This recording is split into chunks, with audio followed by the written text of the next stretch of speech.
सुस्वागतम. मुलांनो, शुभ सकाळ. कसे आहात? मजेत रहा, आनंदात रहा, घरी रहा, सुरक्षित रहा, स्वतःची काळजी घ्या. मात्र त्याचबरोबर अभ्यास देखील करायला पाहिजे. कॉलेज बंद, पण अभ्यास मात्र सुरू आहे. चला, तर आज आपण अभ्यासाला विषय घेतलेला आहे मराठी युवक भारती इयत्ता 12वी. अहमदनगर जिल्हा मराठा विद्या प्रसारक समाजाच्या श्री घोडेश्वरी माध्यमिक व उच्च माध्यमिक विद्या मंदिर, घोडेगाव, तालुका नेवासा, जिल्हा अहमदनगर इथे मी कार्यरत आहे. माझे नाव सौ भालसिंग SB, श्रीमती सादरे SG. चला, तर आज आपण कोणता घटक अभ्यासाला घेतलेला आहे ते आपण पाहूया. घटक घेतलेला आहे व्याकरणाचा आणि उपघटक आहे क्रमांक 3चा समास, द्वंद्व समास. आता तिसरा समास आपल्याला अभ्यासायचा आहे, पण यापूर्वी आपण काय अभ्यास केलेला आहे त्याची थोडीशी उजळणी करू किंवा आठवून पाहू. आपण समासाचे प्रकार अभ्यासत आहोत आणि उपप्रकार देखील. त्यामध्ये पहिला अव्ययीभाव समास अभ्यासलेला आहे, तत्पुरुष समास आणि त्याचे 3 उपप्रकार अभ्यासलेले आहेत. आणि आज आपण तिसरा समासाचा प्रकार अभ्यासत आहोत, द्वंद्व समास, आणि त्याचे 3 उपप्रकार आहेत, इतरेतर द्वंद्व, वैकल्पिक द्वंद्व, समाहार द्वंद्व. द्वंद्व शब्दाचा उच्चार तो पण तुम्ही लक्षात घ्यायचा आहे. आणि चौथा जो प्रकार आहे बहुव्रीही समास, हा पुढच्या तासिकेला आपण घेणार आहोत. तर चला, आपण आता तिसरा प्रकार अभ्यासाला सुरुवात करूया, द्वंद्व समास. आता हा समास अभ्यासताना आपण काही उदाहरणं घेऊया आणि उदाहरणामध्ये वाक्य दिलेलं असेल, त्या वाक्यामधला सामासिक शब्द ओळखायचा आणि तो अधोरेखित करायचा आहे. वाक्य घेऊ आपण पहिलं. पती पत्नी ही संसार रथाची 2 महत्त्वाची चाके आहेत. या वाक्यामध्ये सामासिक शब्द म्हणजे जोड शब्द जो आहे तो आहे पती पत्नी. दुसरं वाक्य घेऊया आपण. योग्य पुरावा उपलब्ध झाला की खरे खोटे कळतेच. या वाक्यामध्ये सामासिक शब्द आहे खरे खोटे. तिसरं वाक्य घेऊ आपण. स्नेह मेळाव्यात मित्रमैत्रिणींच्या गप्पा गोष्टी रंगात आल्या. या ठिकाणी सामासिक शब्द जो आहे तो गप्पा गोष्टी. आता 3 शब्द लक्षात आलेत आपल्याला, सामासिक शब्द 3 वाक्यातले, पती पत्नी, खरे खोटे, गप्पा गोष्टी. आता आपण यावरून एक तक्ता पूर्ण करणार आहोत. तो तक्ता दिलेला आहे आपल्याला, काही रिकाम्या जागा दिल्या आहेत त्या भरू आपण. सामासिक शब्द आणि विग्रह असा तक्ता दिलाय.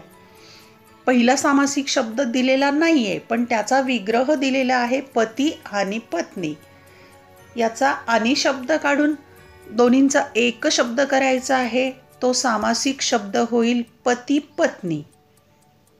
इथे पती या शब्दाची वेलांटी बदलते, ते लक्षात घ्या. दुसऱ्या रकान्यामध्ये सामासिक शब्दही दिलेला नाहीये, विग्रह दिलेला नाहीये, पण आपण शब्द ओळखलेला होता वाक्यामध्ये, खरे खोटे. मग तो आपण सामासिक शब्द नोंद करूया अगोदर, खरे खोटे. याचा विग्रह असा होईल खरे किंवा खोटे.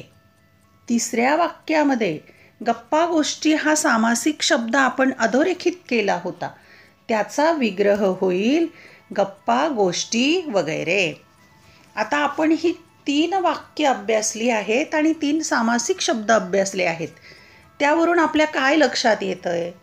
ज्या समासाची दोन्ही पदे अर्थदृष्ट्या प्रधान म्हणजे समान दर्जाची असतात त्याला द्वंद्व समास असे म्हणतात. की सामासिक शब्दाचे दोन्ही शब्द म्हणजे पद, दोन्ही पदांना समान दर्जा आहे त्याला द्वंद्व समास म्हणायचं. की जसा तराजू आहे आणि दोन्हीही बाजूला समान वजन ठेवलेलं आहे, तो समतोल राहील दोन्हीही भाग. अशा अर्थाने समासाची दोन्ही पद अर्थाच्या दृष्टीने समान दर्जाची असतील तर त्याला द्वंद्व समास असे म्हणतात. आता या सामासिक शब्दाचा विग्रह कसा केला जातो किंवा विग्रह करण्याच्या पद्धतीवरून या समासाचे 3 प्रकार केलेले आहेत. ते क्रमाने आता आपण अभ्यासणार आहोत. द्वंद्व समासाचे उपप्रकार पाहूया आपण. पहिला प्रकार आहे इतरेतर द्वंद्व समास. दुसरा प्रकार आहे वैकल्पिक द्वंद्व समास. तिसरा प्रकार आहे समाहार द्वंद्व समास. हे 3 प्रकार आहेत. उदाहरणासह आपण ते आता समजावून घेऊया. पहिला यातला प्रकार इतरेतर द्वंद्व समास. त्याची वैशिष्ट्ये आपण पाहूया. आता आपल्याला 2 पदं आहेत ती समान दर्जाची आहेत एवढं समजलंय.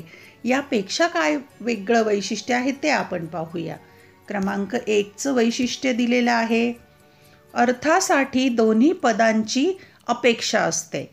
म्हणजे जो सामासिक शब्द आहे त्यातून जो अर्थ निघणार आहे तो समान दोन्ही पदांची अपेक्षा आहे. त्यातलं कुठलंही पद गाळायचं नाही.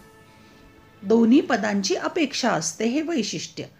दुसरं वैशिष्ट्य दिलेलं आहे या समासाचा विग्रह करताना आणि व यापैकी समुच्चय बोधक उभयान्वयी अव्यय वापरावे लागते.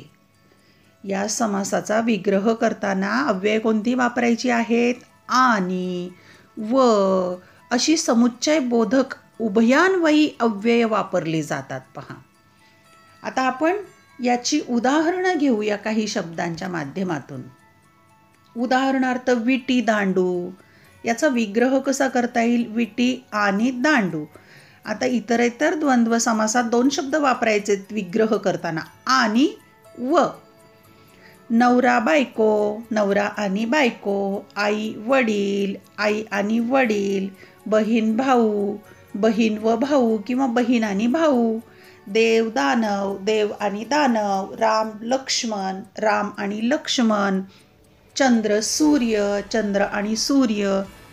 बाप लेक, बाप आणि लेक.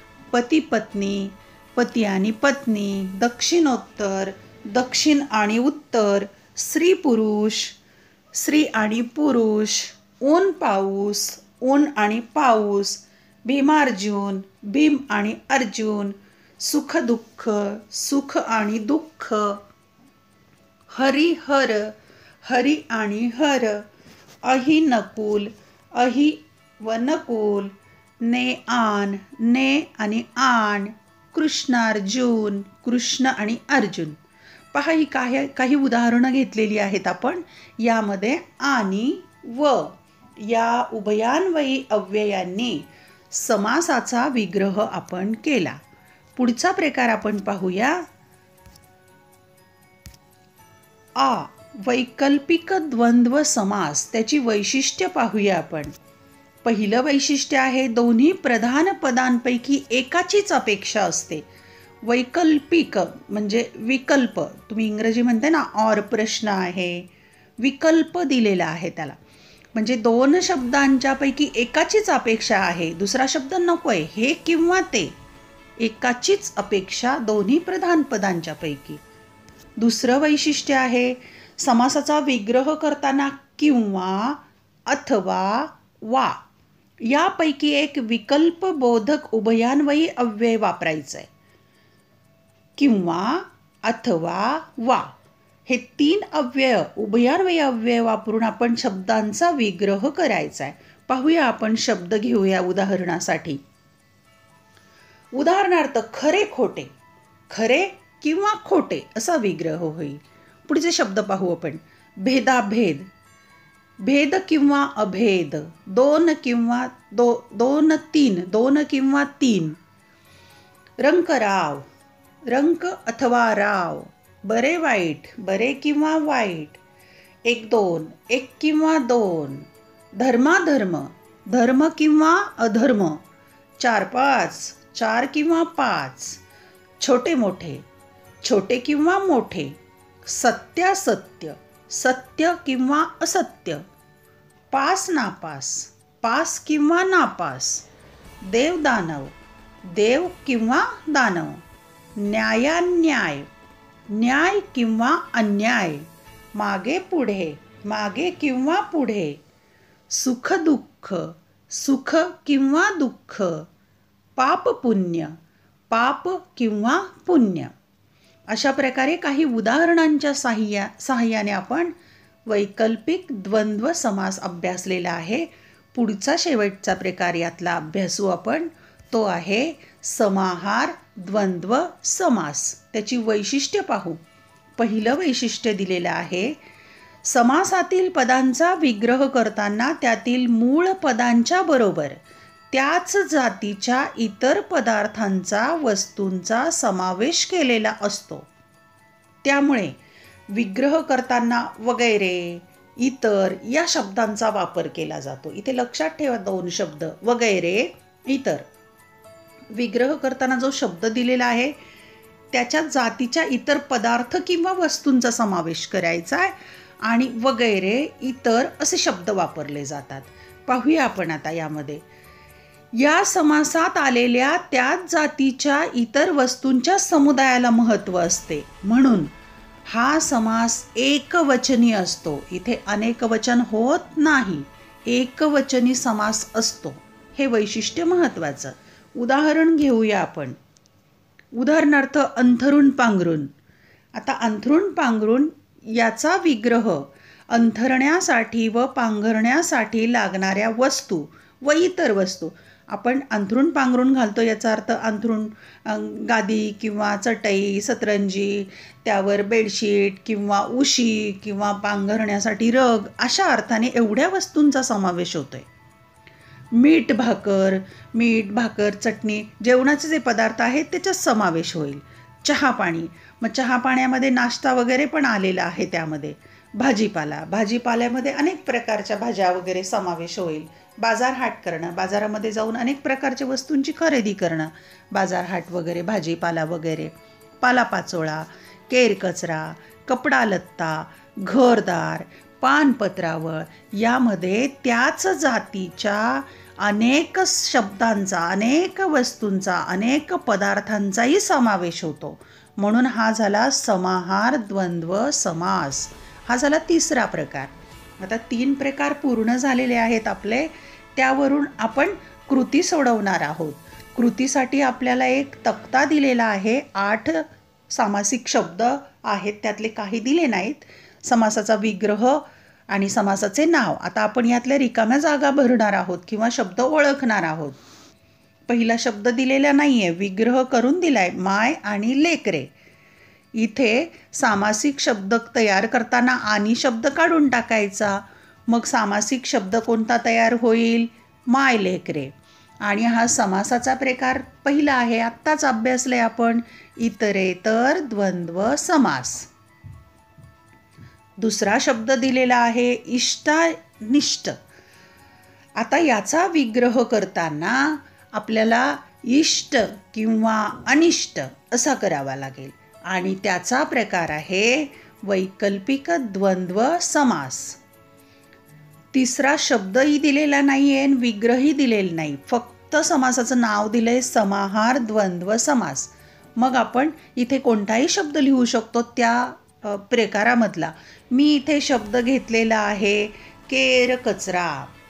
इथे विग्रह करताना केर कचरा वगैरे, केर आणि कचरा आणि त्यात इतर त्याच जातीच्या अनेक पदार्थांचा, वस्तूंचा समावेश होतो. चौथा शब्द दिलेला नाही आहे, विग्रह दिलाय लहान किंवा मोठे. आणि किंवा शब्द काढल्यास कोणता शब्द होईल? लहान मोठे. आणि मग हा प्रकार होणार आहे वैकल्पिक द्वंद्व समास. 5वा सामासिक शब्द दिलेला आहे घर दार. त्याचा विग्रह होणार आहे घर दार वगैरे. आणि समासाचं नाव आहे समाहार द्वंद्व समास. 6वा शब्द दिलेला नाही आहे, विग्रह दिलेला नाही आहे, समासाचं नाव दिलं आहे इतरेतर द्वंद्व समास. यातलं कुठलंही उदाहरण तुम्ही लिहू शकता. मी लिहिलेलं आहे नवरा बायको आणि त्याचा विग्रह होईल नवरा आणि बायको. दोन्हीही पदांना महत्त्व आणि समान पदाची अपेक्षा. 7वा शब्द दिलेला आहे भले बुरे. त्याचा विग्रह होईल भले किंवा बुरे. आणि प्रकार आहे वैकल्पिक द्वंद्व समास. 8वा शब्द दिलेला आहे कुलूप किल्ली. विग्रह होईल कुलूप आणि किल्ली. आणि समासाचा प्रकार आहे इतरेतर द्वंद्व समास. हे झाले आपले 3 प्रकार. या ठिकाणी तुम्हाला अशा प्रकारे कृती विचारली जाईल, तक्ता दिला जाईल, त्यातल्या काही रिकाम्या जागा तुम्हाला भराव्या लागतील. म्हणजे तुम्हाला इथे समास ओळखता आला पाहिजे, त्याचा विग्रह करता आला पाहिजे, म्हणजे तुम्हाला या रिकाम्या जागा भरता येतील, अचूक शब्द ओळखता येईल. धन्यवाद. थँक्यू.